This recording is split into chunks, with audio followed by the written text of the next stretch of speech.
But you're always in the lab because you're a guinea pig. How come you won't teach this to me? This is not the kind of tutor that I asked for, just sitting there eating carrots all day. I want you to teach me this, okay? We're just going to go outside, and you're going to open the book, and I know that you know it because you always are eating plants, like right now. Okay. I see how it is.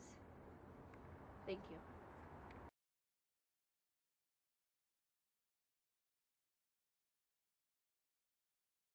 Right. So, since Charlotte neglected to teach a lesson on photosynthesis, I will now take over. Today, we will discuss the process of photosynthesis. Photosynthesis is the process in which plants use energy from sunlight to create their own chemical energy to produce glucose and oxygen. It can be regarded as the reverse of cellular respiration because you start with carbon dioxide and water, and your end products are glucose and oxygen. Photosynthesis occurs in plants. We have the actual equation for photosynthesis, which is 6 molecules of carbon dioxide plus 6 molecules of water plus sunlight, yield a molecule of glucose and 6 molecules of oxygen. And this is why I was saying this is the reverse of cellular respiration, because it's just you flip it over and you get cellular respiration. Leaves are the most important part of photosynthesis because that's where photosynthesis actually occurs. We have the chloroplast cells, which is actually where the capturing of sunlight and transfer of energy happens. This is usually in the mesophyll part of the plant cell, as you can see in the diagram, where photosynthesis occurs. In the diagram, you can see the cross-section of a leaf, and those 2 holes at the bottom are the stomata, where plants take in and out nutrients. So those are very important. But the middle is the mesophyll cell, and that is where the chloroplasts are. Now, chloroplasts are the most important things here because they act as the energy transfers. So the color of the leaf, which is green, is from chlorophyll, which is within the chloroplast, and a typical mesophyll cell has about 30 to 40 chloroplasts, and as you can see in the diagram here, we have, in the second diagram, we have an actual chloroplast cell. And here we have the intermembrane space, the outer membrane, and the inner membrane. And we have these little pancake-like structures called thylakoids. And it's within these thylakoids that really the process of photosynthesis involving the light and dark reactions, which are the 2 stages of photosynthesis, that's where this all happens. And then a stack of thylakoids makes a grana, plural granum. And we have this sort of fluid-like space, which is the... Okay, I would just like to make a really quick correction here. We have thylakoids, and an entire stack of thylakoids is a granum, but the plural is grana. Earlier I switched that up. And the membranes of the thylakoids contain protein complexes, including photosystems 1 and 2, cytochromes, and other electron carriers of the light-dependent reactions. So basically, the process of photosynthesis begins with light-absorbing pigments in the plant cells, and this pigment molecule is able to absorb energy from light only within a narrow range of wavelengths. And what happens is that red and blue light get absorbed, and green light gets reflected, which is what gives the plant the green color. And so in order to absorb as much of the entire bandwidth from sunlight as possible, different pigments, they act together to optimize absorption. And so these pigments include green chlorophyll A and chlorophyll B, and also carotenoids, which can be red, orange, or yellow. And when light is absorbed into one of these pigments, the energy from the light will be incorporated into electrons within the atoms that make up the molecule, and these energized electrons, they get excited and they become unstable, and almost immediately they re-emit the absorbed energy. So the energy kind of bounces off, and it goes by electrons of a nearby pigment molecule. So it sort of bounces, the excited electrons bounce from pigment molecule to the other pigment molecule. And finally this ends when energy is absorbed by one of the 2 special chlorophyll A molecules, P680 and P700. And these numbers, they correlate to the maximum amount of light, like 680 and 700 nanometers. And then to get these 2 pigments, along with a couple others, they form a pigment cluster called a photosystem, and we have, which P680 makes photosystem 2, and P700 makes photosystem 1.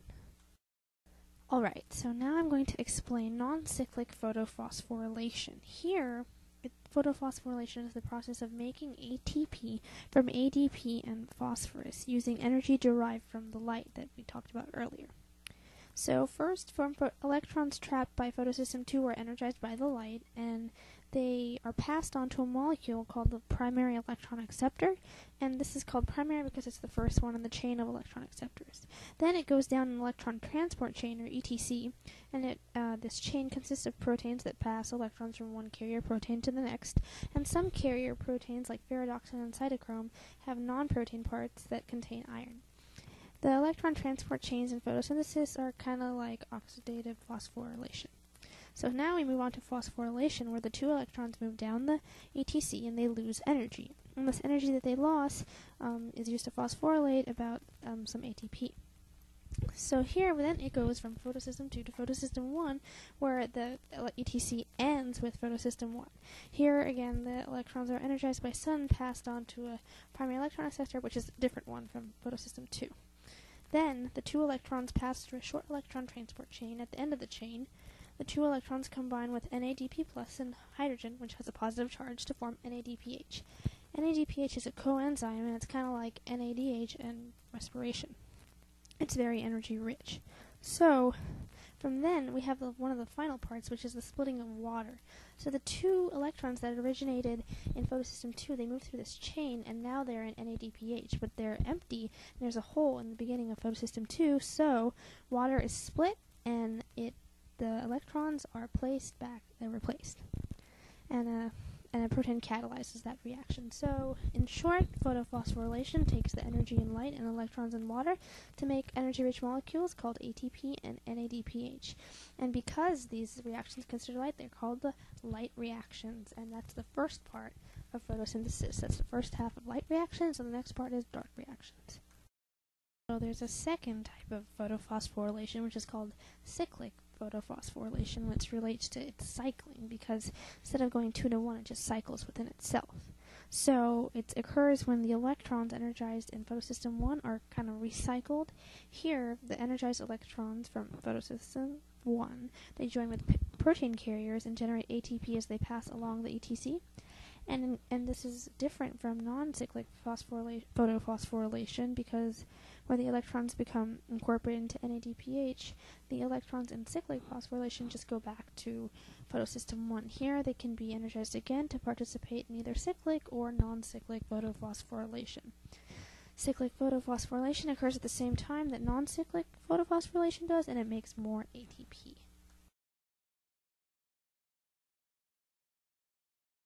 Calvin cycle, or the dark cycle, is what the Calvin cycle, it fixes carbon dioxide. So it takes chemically unreactive inorganic CO2 and incorporates into something that biological systems can use. And the function is to produce a single molecule of glucose. So in order for this to happen, the Calvin cycle must repeat itself 6 times, and obviously using 6 carbon dioxide molecules. So first you have carboxylation, where 6 molecules of carbon dioxide react with they combine with 6 molecules of RuBP, which is a 5-carbon compound, to produce 12 PGA, and this bonding happens with the help of the enzyme Rubisco, which is the most common enzyme we have. And the Calvin cycle is referred to sometimes as 3G photosynthesis because the first product form, PGA, contains 3 carbon atoms, so it's a 3-carbon molecule. And so now we have reduction after that, where 12 ATP and 12 NADPH are used to convert 12 PGA to 12 G3P. So the energy from the ATP and NADPH is incorporated into pGal, and then it makes G3P a very energy-rich molecule. So ADP, P, and NADP plus are released and then re-energized in non-cyclic photophosphorylation. Then you have regeneration, where 6 ATP are used to convert 10 G3P to 6 RuBP again. So now you're ending up with RuBP again. That's why it's a cycle. It's the Calvin cycle because you start with RuBP and you end with RuBP. So then there's carbohydrate synthesis. So basically here, what happened is that the 2 remaining G3P, because you had 12 at one point and then you had 10. So what happened to those remaining 2 is that they are used to build glucose, which is the point of the Calvin cycle. And also other monosaccharides like fructose and maltose can be formed. So the point here is that we take CO2 and we end up with glucose. And you should recognize that no light is directly used in the Calvin cycle, so it's called the dark reactions. But this process can't really occur without any light because it's dependent on the energy from ATP and NADPH, and these came from photophosphorylation, which can only occur in light. So now I'm going to discuss chemiosmosis in chloroplasts, which is kind of like chemiosmosis in mitochondria of cellular respiration. So, chemiosmosis is the mechanism of ATP generation that occurs when energy is stored in the form of a proton concentration gradient across a membrane. And the process is, just like I said, it's like mitochondrias. And so what happens first is that hydrogen, which are positively charged ions, or we're going to call them protons here, they accumulate inside the thylakoid. Now this is inside the chloroplast, the structure that I mentioned earlier. And these protons are released into the lumen of the thylakoid when water is split by photosystem 2. That's back when we were talking about the light reactions. And the protons are carried from the stroma into the lumen by a cytochrome in the electron transport chain between photosystem 2 and photosystem 1. Again, this is what we're talking about here, is what's happening in the light reactions.